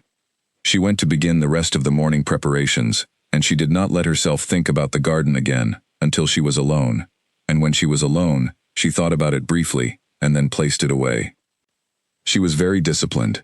She was beginning, in those days, to understand more clearly what the discipline was costing her, and for the first time in a very long time, she was not entirely certain the cost was one she was willing to keep paying. Seraphine was not a woman who allowed herself to be surprised by things she could have seen coming, if she had been paying adequate attention. She had always been paying adequate attention. It was, in fact, one of the things she had been doing most consistently for most of her adult life.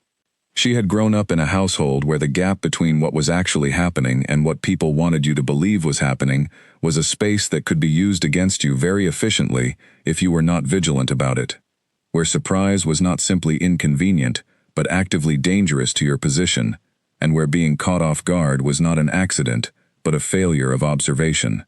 She had learned, very young and very thoroughly, to watch everything, not the visible, obvious watching of someone who wanted people to know they were watching, but the quieter kind that ran beneath the surface of every other activity, continuous and unannounced, a low-level assessment, operating even when nothing appeared to require it.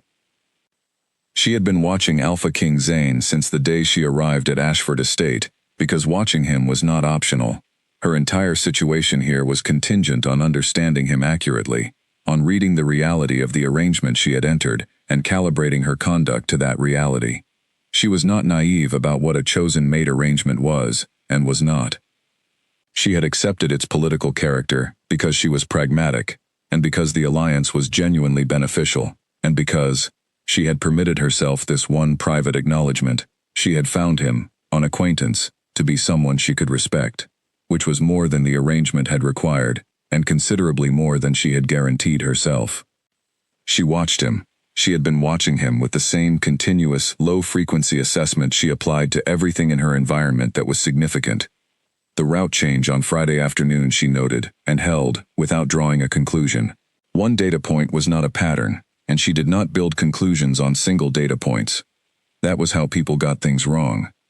The kitchen visit on Saturday she considered alongside the route change, and the two together began to suggest a hypothesis. She did not act on hypotheses. She acted on information that had been confirmed against multiple sources. The 2-second turn in the East Garden on Sunday afternoon she held longer than the others. It had a quality to it, directed rather than ambient, aimed at a specific point, rather than moving across the general field, that distinguished it from the previous observations.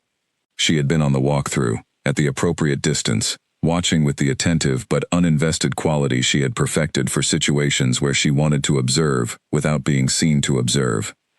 She waited one more day before going to the window on Tuesday morning. She stood at the upper window of her rooms, and she watched the Alpha King walk through the East Garden. She watched him stop. She watched him speak with someone in the herb beds for a duration that was longer than a passing social exchange and shorter than a full conversation, and the quality of the exchange, even from the distance of the upper window, even without being able to hear any of it, had the character of something that was not casual and not explainable entirely by the circumstance of two people happening to occupy the same outdoor space at the same time.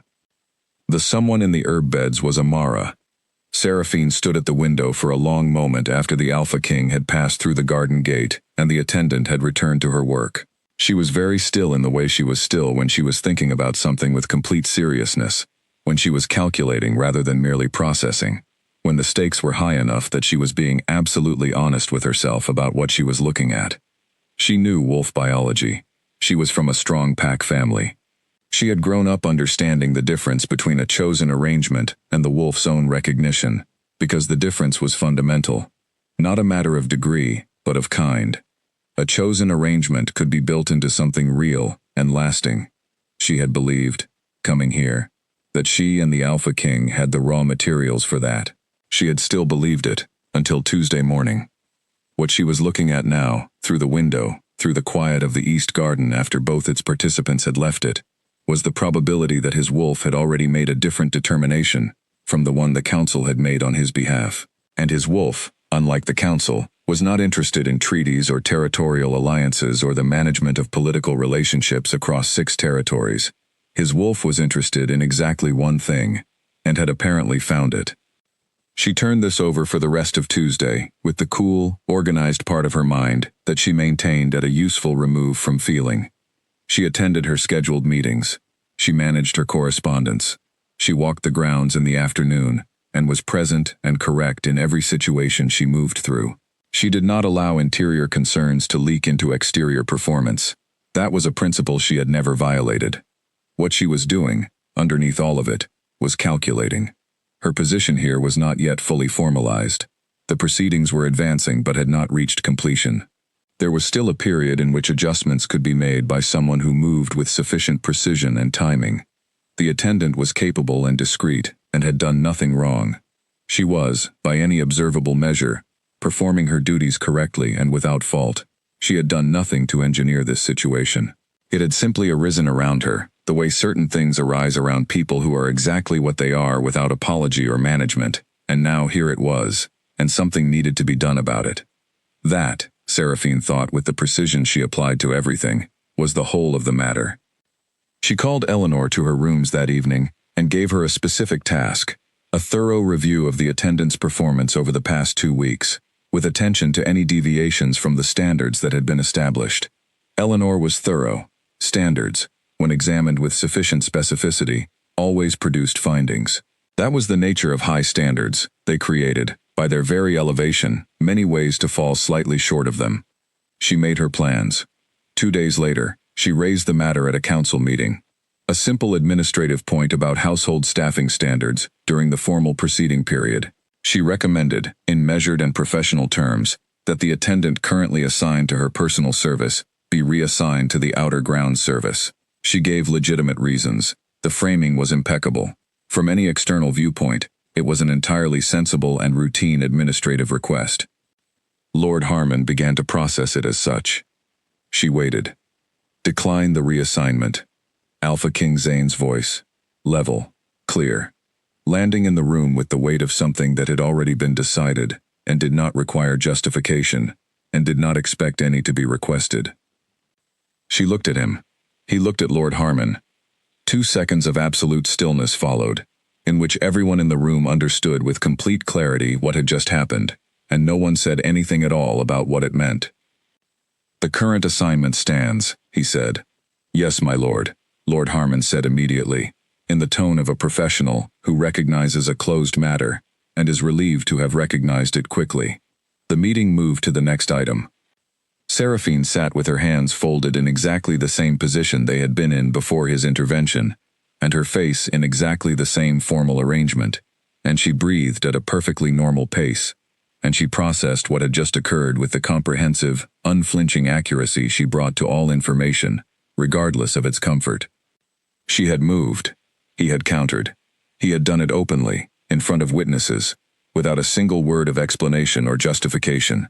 He had done it as though the matter did not require explanation, as though the reason was so obvious that explaining it would have been a form of insult to everyone in the room. She understood what this meant. She understood it in full. She had enough information now to understand it completely, and understanding it completely meant understanding that her calculation needed to be fundamentally revised. Not abandoned, revised. She was not a person who abandoned things. She was a person who revised them when the information required it, and the information currently required it, without any ambiguity. She needed to understand her position accurately before she could determine what to do with it, and what to do with it was going to require considerably more honesty and considerably more time than she had anticipated when she first walked up the front steps of Ashford Estate and allowed Lord Harmon to nod at her. She sat in the meeting and attended to its remaining items, and when it concluded, she rose and moved through the estate with her usual composed grace, and she began, in the quiet, organized space she maintained for serious thinking, to do the necessary work. She was many things, Seraphine. She was not, and had never been, a woman who did not know what to do next.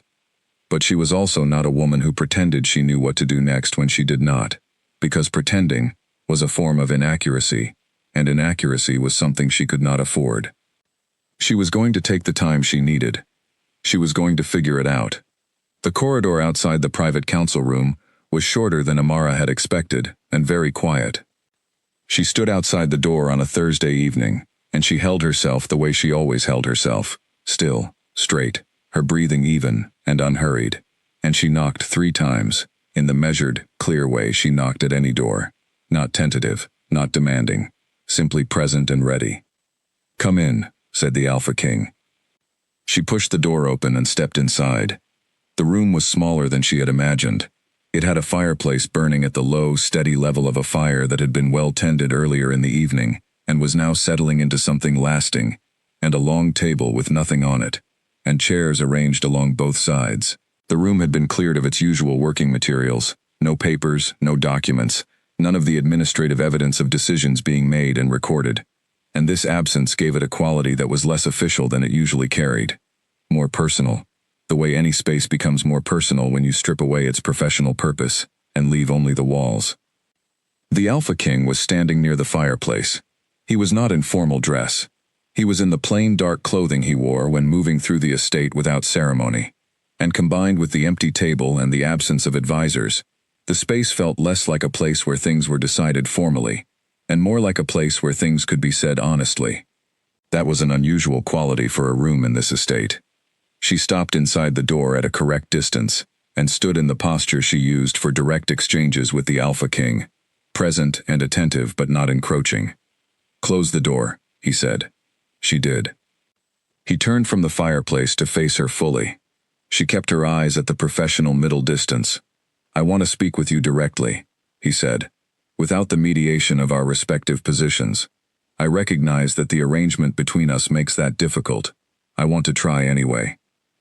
She said nothing, because she was still determining what was being asked of her, and whether she understood it accurately. She was not a person who responded before she was certain she understood what was being asked. He appeared to understand her silence, as the consideration it was.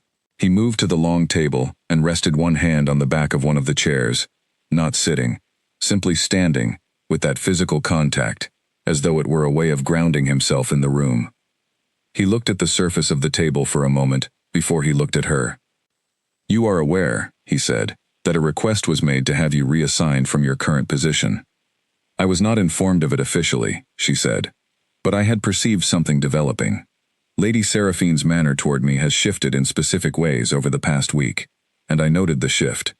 I was not certain what to conclude from it, but I noted it." He held this for a moment. "You notice a great deal." "It is necessary for the work," she said. "Yes." A brief pause. "The request was declined." "I am aware of that," she said. because Gilbert had summoned her with the particular quality of urgency he reserved for things she genuinely needed to understand, and Gilbert did not deploy that quality of urgency for things that were not genuinely urgent. "I am going to tell you why," he said. She stood and waited with the complete, patient stillness she had developed over years of performing patience, in rooms where other people were the ones who mattered, and she was the one who waited. She was very good at this kind of waiting. She had been practicing it for most of her professional life. He turned from the table to face her fully, and he looked at her directly, with the steady, serious attention that was his habitual mode of engagement with anything he considered important.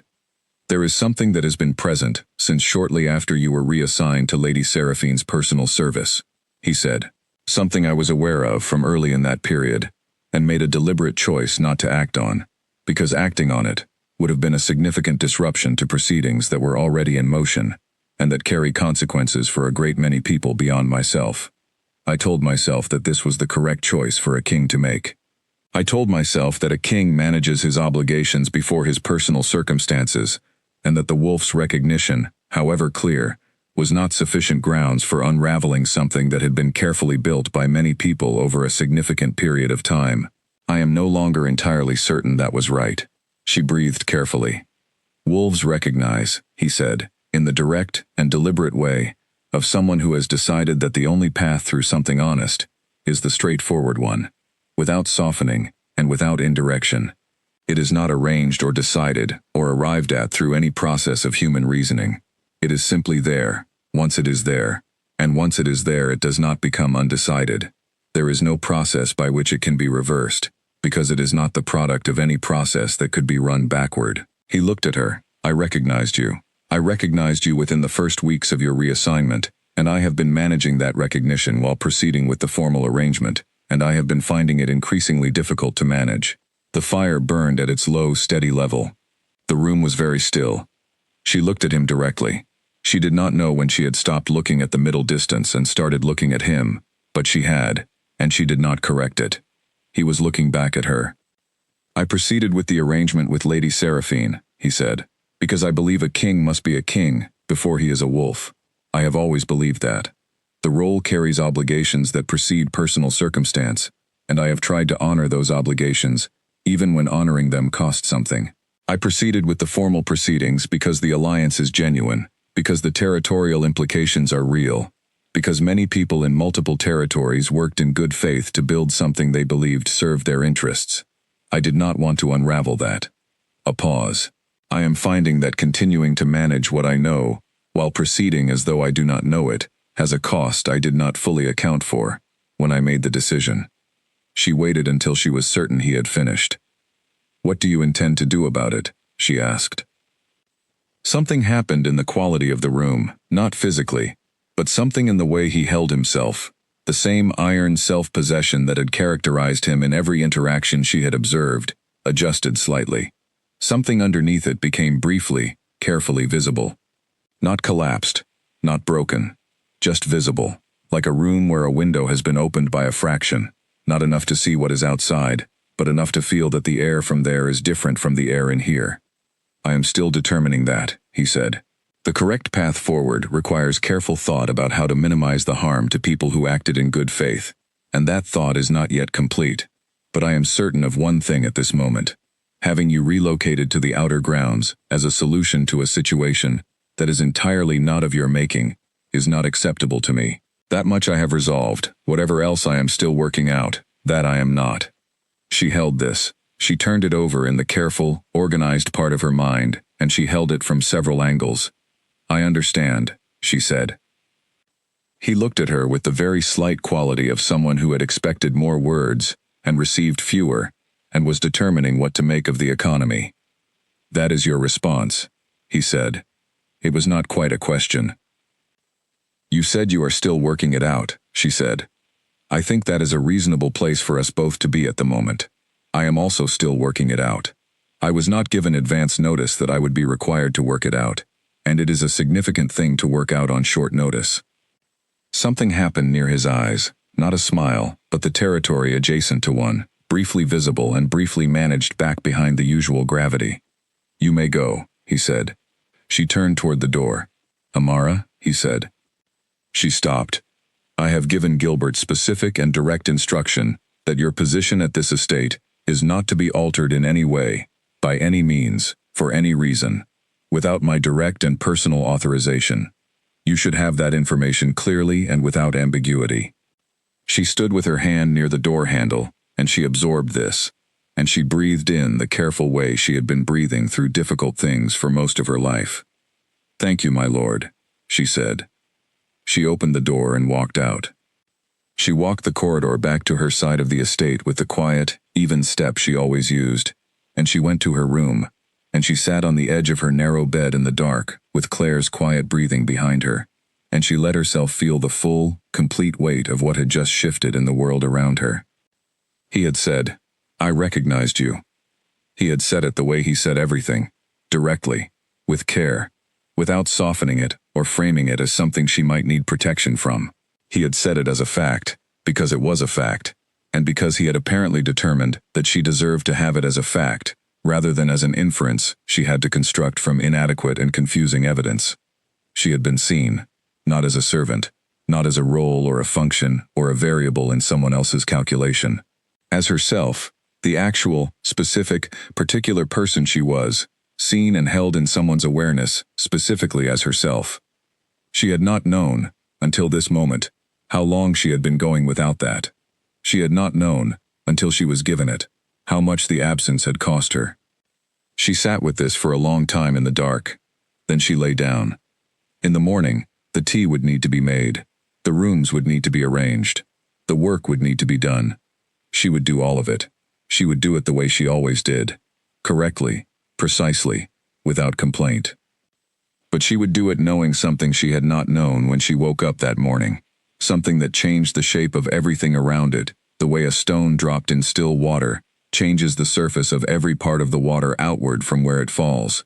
She would do it knowing that she was seen. And that, she thought in the dark, was not nothing. That was not a small thing at all. The dissolution came on a Monday, 3 days after the conversation in the private council room, and it arrived the way truly significant things often arrived, quietly, without fanfare, settling into the world as though it had always been coming, and was simply here now. Alpha King Zane called a council meeting on Monday morning, with 3 hours' notice, rather than the customary day. Lord Harmon moved through the estate in the 90 minutes before that meeting, with the expression of a man who had been given significant information, and was working very hard to organize himself correctly around it, before he needed to function in public. He was doing a professional job of the organizing. He was not doing a perfect job of the appearance. Amara noticed. She noticed Lord Harmon's expression in passing, and she noticed the particular quality of the quiet in the East Wing corridors that morning. And she was alert, as she was always alert, to anything with the potential to be relevant, to the fact that something was in the process of happening. She did not know what, specifically. She did not need to know what, specifically. She knew that the shape of the morning was different from the shape of ordinary mornings, and that difference meant something, and she paid attention to it, in the way she paid attention to all things that were different from what they usually were. She went about her morning duties with the careful thoroughness that was her professional signature. She attended to every requirement of Lady Seraphine's morning, with the same precision and care she had been applying since the first day of the attendant role, because precision and care were not something she withheld based on how she was feeling about a situation, or on what she suspected was coming. She did the work correctly, because it was her work, and she did things correctly. That was simply how she was. The council meeting was not a space she had access to. She heard nothing of what was said inside it. She continued her work through the morning, with the sustained, quiet attention her position required, and she did not allow herself to speculate beyond the information she actually had. 2 hours after the meeting began, when it had ended, Lord Harmon came to find her. He found her in the small preparation room off Lady Seraphine's wing, where she was organizing the afternoon arrangements with the methodical care she brought to every task. He knocked before entering. Lord Harmon was not a man who knocked before entering rooms that contained maids. She opened the door. He came in and stood in the center of the small room with the contained, deliberate calm of a man who has known things for some time and has now been given permission to say them. "Lady Seraphine's things will be prepared for departure tomorrow morning," he said. "You are relieved of your attendant duties effective this afternoon." She looked at him. "You are not being dismissed from the estate," he said, with a speed that made clear this point was important to him, to establish without any possibility of misunderstanding. "Your position here has been confirmed. Confirmed specifically, and by direct authorization." She understood what that phrase meant, and where that authorization had come from. "And Lady Seraphine," she said. He met her eyes, and in his eyes was the expression of a professional man who had spent 12 years in service, managing the gap between what he knew and what he was permitted to say, and who was navigating that gap with particular care in this specific moment. "We'll return to the vassal territory," he said. "The formal arrangement has been dissolved by mutual agreement, with the appropriate treaty compensation in place per the existing terms." He said this with the cadence of someone who had memorized the official language and was reproducing it accurately, each word given exactly its weight and no more. Then, with a slight pause that was its own form of communication, "There will be a new assignment for you. It is being finalized, within the week, of a meaningfully different nature than your current duties." He left. She stood in the preparation room with the low afternoon light coming through the single window at the angle of late autumn, and she breathed, and she let the information settle into its place, in the organized internal space, where she kept things that were true. He had made the decision. Whatever the council meeting had contained, whatever had been argued and weighed in that room by the people responsible for weighing it, whatever the political and territorial dimensions of this would require in the months ahead, he had done what he had told her, 3 days ago in the private council room, that he was still working out. He had worked it out. He had acted on what he worked out. She thought about Lady Seraphine. She could not help thinking about Lady Seraphine, because the ability to simply not think about someone whose life you had been intimately adjacent to for weeks was not something she possessed, and she was not certain it was a thing she would have wanted to possess, even if it had been available to her. Lady Seraphine was a woman who had arrived at Ashford Estate with a composed assessment and a strategic mind and a complete competence in formal settings, who had navigated every challenge of this arrangement with the full weight of her considerable abilities, who had also been, Amara held this carefully and without judgment, inside a structure she had not designed, and had worked within the tools available to her to manage her position in it as best she could. She had moved through the world using the instruments that the world had given her. There was something in that Amara understood more than she wished to. She was leaving with what she was owed. She was leaving with her composure intact. She was leaving with the treaty compensation that meant the political cost of this decision was distributed appropriately rather than falling entirely on her family and territory. These were not small things. These were the things that mattered when arrangements ended, and Seraphine had secured all of them. That was competence. That was her, doing what she did, right to the end. Amara would not see her go. She was relieved of the attendant duties as of this afternoon, which meant she was no longer in Lady Seraphine's orbit and would not re-enter it. She finished the afternoon arrangement anyway, out of the professional completeness that had been part of her working character for as long as she could remember, the part that did not know how to do a thing halfway, even when the reason for doing it fully had changed. She finished it correctly and precisely, and then she set down what she was holding, and she sat in the small chair in the corner of the preparation room. She let herself exist in the weight of what was changing. She let herself feel the size of it, the strangeness, the complexity, the fact that none of this was anything like what she had planned when she came to this estate at 19 with a small bag, and the entirely reasonable ambition of an ordinary life. An ordinary life had seemed, at 19, like a sufficiently ambitious thing to aim for. She had not known, at 19, that the problem with aiming for an ordinary life was that the life itself did not always agree with the aim. She was alert to everything this would require. She was aware of the ways in which a king's decision extended outward from itself, into territories and alliances and political structures that touched thousands of people, and the ways in which the weeks and months ahead would need careful navigation by everyone involved, and the reality that she was a maid from the lower city, and he was the Alpha King, and no precedent she was aware of existed for what this was going to become. She was alert to all of it. She was also sitting in the small chair in the preparation room in the low autumn light, feeling something she had not felt in a very long time, and was not entirely certain how to hold. She was hopeful. It was an unfamiliar feeling, held in an unfamiliar way, less sealed, less managed, less carefully contained than the things she usually allowed herself to feel. She sat with it, in the quiet of the empty room, and she let it simply be present, because it did not need to be managed, not anymore. The management had been what was necessary when there was nothing to be done about it. Now there was something to be done about it. She let herself be hopeful. Then she rose and went to finish the rest of what the day required of her. Lady Seraphine left the following morning at 9 o'clock. The carriage came around to the front of the estate.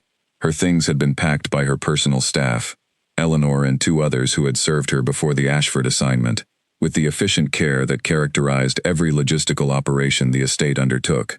She came out of the front entrance at 1 minute to 9, which was exactly when she had said she would come out, dressed in a dark coat, with her hair arranged with the same precision it was always arranged, and her face holding the same composed expression it had held on the day she arrived. If she had feelings about what had happened, she was not expressing them through any alteration of her surface. She did not look toward the upper gallery as she crossed the front steps to the carriage. Amara was not in the upper gallery. She was not anywhere near the front of the estate. She was in the east corridor, beginning the morning tasks she had been temporarily returned to while the new assignment was finalized.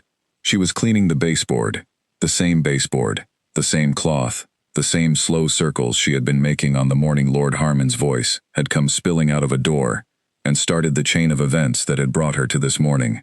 She was at the beginning, in a manner of speaking, doing the same thing she had been doing at the very start. It was not lost on her, the particular shape of that. The carriage moved down the drive, the gates opened and then closed.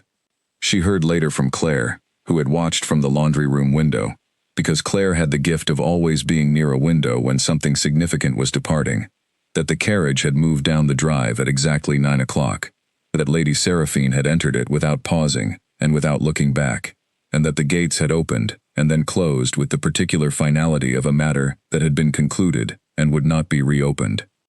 Amara received this information with a nod and continued her work.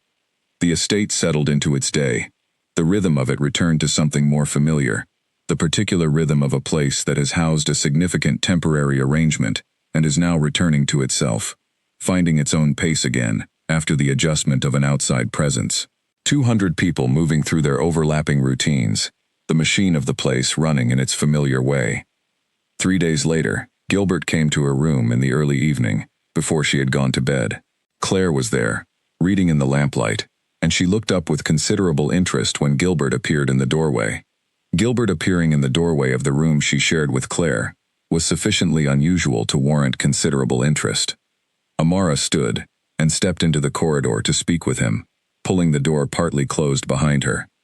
He told her, in the quiet and specific manner of a man delivering confirmed rather than provisional information, that the Alpha King had made a formal request.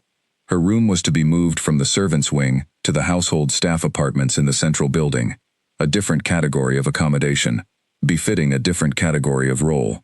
And she was to be given a new position, estate coordinator, working alongside Lord Harmon on the administration of the household, a role requiring the comprehensive knowledge of the estate's operation that came from years of working in it at every level and understanding it, as she did, from the ground up, as well as from the management layer. It was a significant role. It was, Gilbert told her, with the slight additional weight he put behind significant information, a role the Alpha King had specifically requested her for, by name, as the right person for it. She listened to all of this in the corridor outside her room, with Claire's lamplight making a warm rectangle under the partly closed door. She looked at Gilbert. Gilbert looked at her, with the expression of a man who had been watching a situation develop from a particular vantage point for some time, and had found, in its resolution, a satisfaction he was not going to express directly, but also was not going to entirely suppress.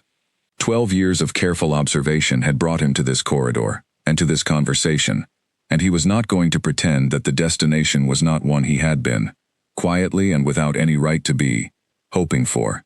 "The Alpha King would like to speak with you," he said. "Tomorrow morning, the East Garden." She was quiet for a moment. Something moved through her face, not quite a smile, something adjacent to one, brief and genuine, and restrained by the long habit of many years of keeping things interior. The thing that moves when something you have been holding very carefully for a long time is permitted, finally, to simply be what it is. Something moved through Gilbert's face in return, And from a man like Gilbert, who had spent 12 years becoming very practiced at keeping things off his face, it was considerable. "I understand," she said. "Thank you, Gilbert." He nodded once, the nod with the slight additional weight that said more than the nod itself, and he left. She went back inside, and she lay on her bed with the lamp still lit, and she looked at the ceiling, and she let herself think about tomorrow, without putting any of it away, and without pressing anything down. She let it simply be present, because it did not need to be managed. The management had been what was necessary when there was nothing to be done about it. Now there was something to be done about it, and the thing to be done about it was simply to be there in the morning, in the garden, and to look at him when he came and to say what was true. She was not certain she knew exactly what was true yet. She had some preliminary sense of it, some early shape of it forming in the part of herself that formed things slowly and carefully and without being rushed. She thought she would know more of it in the morning. She thought the morning would help. She went to sleep more easily than she had in several weeks. She woke early, before the bell, in the way she had always woken early, when something that mattered was going to happen. She dressed and she went to the garden. The east garden in the morning was the same as it always was. The herb beds and the east wall, and the birds beginning in the trees along the boundary.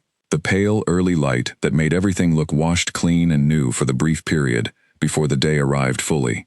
She stood in the herb beds, her quiet 15 minutes, the part of her day that had been hers, and she breathed the morning in, and she waited, without trying to manage the waiting. She heard the gate. His footsteps on the upper path, the same deliberate, measured quality she had been able to identify before she looked up, on the morning 12 days ago when everything had changed. The footsteps of someone who moved through any space they occupied, as though they had always had the full right to be in it, which was simply what he was, and simply how he moved. And she was done pretending she did not recognize the sound of it before it was in front of her. He came through the gate, and he came down the upper path, and this time, he did not stay on the upper path. He walked down to her level, through the garden to where she was standing, and he stopped at the distance of two people who intended to speak to each other honestly, rather than at the distance of protocol or position, or any of the many structures that usually existed between them. She looked at him directly. She had decided, somewhere in the night, that she was done looking at the middle distance. She was done managing the space between herself and the things she actually perceived. He had told her who she was to him. He had told her plainly, in a room with no witnesses, and no ceremony, and no mediation of any kind. The least she could do, this morning, was look at him when he came to her. He looked back at her. His face was the same serious, steady face it always was. The gravity that was not performed but simply how he was, the way he had been shaped by what his life had required of him for a long time. And underneath it, today, something was different. Something that had been held with great care for a long time, was less contained than it was usually permitted to be. Not lost, not absent, just less rigorously contained, just more present in the world than it was usually allowed to be. Like something in him had decided, quietly and without ceremony, that it was done waiting for permission to exist. "I caused a significant disruption," he said. "You did," she said. The thing near his eyes, not quite a smile, but the territory a smile lived in, came and briefly went. "I do not think you are going to make any of this easy," he said. "I am very easy to work with when things are clear," she said. "I am not certain many things are clear yet. I think that is going to take time. I think I am going to need time, and I think some of the time is going to be difficult for both of us." "I understand that," he said. "I will also have things to say," she said, "about what I want and what I will not compromise on, about how I understand my own life and what I expect it to contain. Some of those things will not be easy to hear." "I expect that," he said.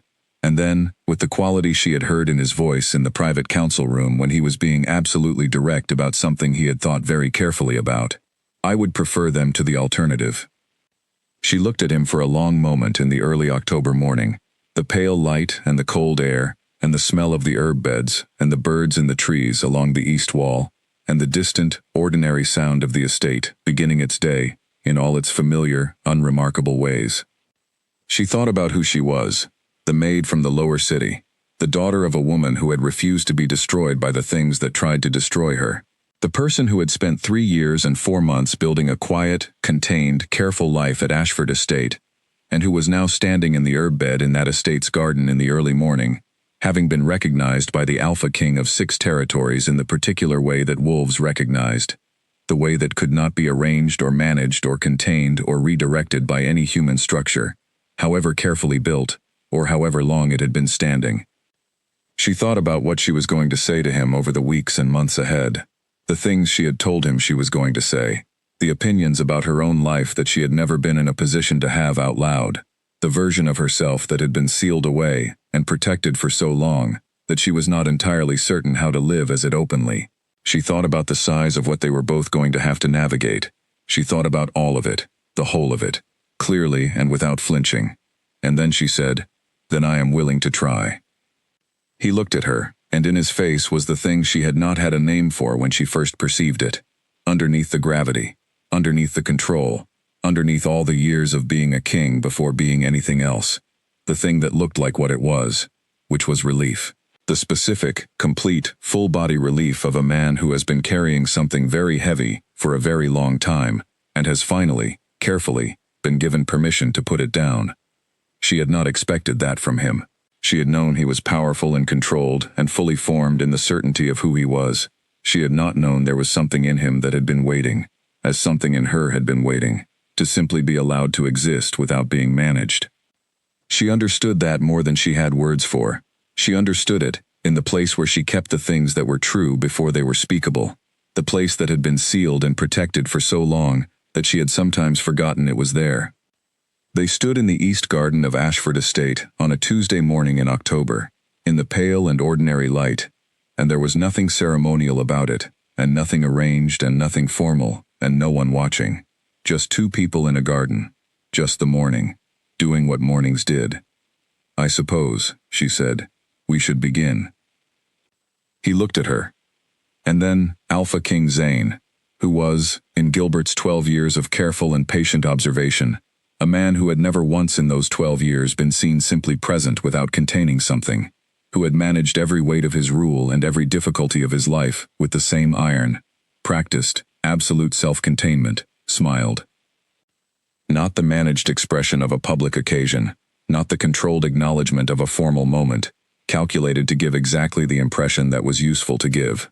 Something real and small and briefly unguarded, there in the pale morning light of the East Garden with no witness and nothing to perform for, because there was no one here but the 2 of them, and the birds in the trees, and the herb beds, and the morning.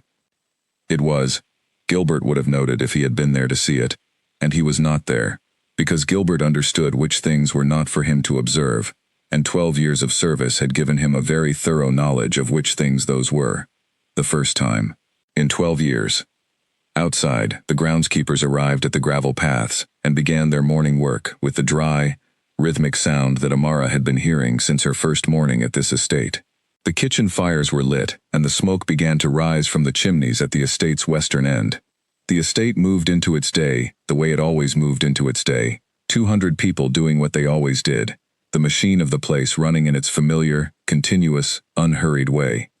And in the East Garden, in the herb beds where practical things grew because practical things were what the kitchen required and what the estate sustained itself on, 2 people stood in the October morning and let the weight of everything that had come before this moment rest where it had come to rest, and looked at each other without managing the looking, and breathed the cold morning air, and let the morning simply be what it was. The tea would still need to be made, the estate would need to be administered, the council would have things to say in the weeks that followed, and the territories would have things to require, and the practical, demanding, relentless world would arrive with all of its needs the way it always did. But that was later. This was the garden. This was the morning. This was the place where things that had been held for a very long time, held in sealed interior spaces, and behind composed expressions, and in the careful management of the things that were allowed to be visible, and the things that were not, were simply allowed, at last, to be what they were. It was enough. It was, after everything, more than enough.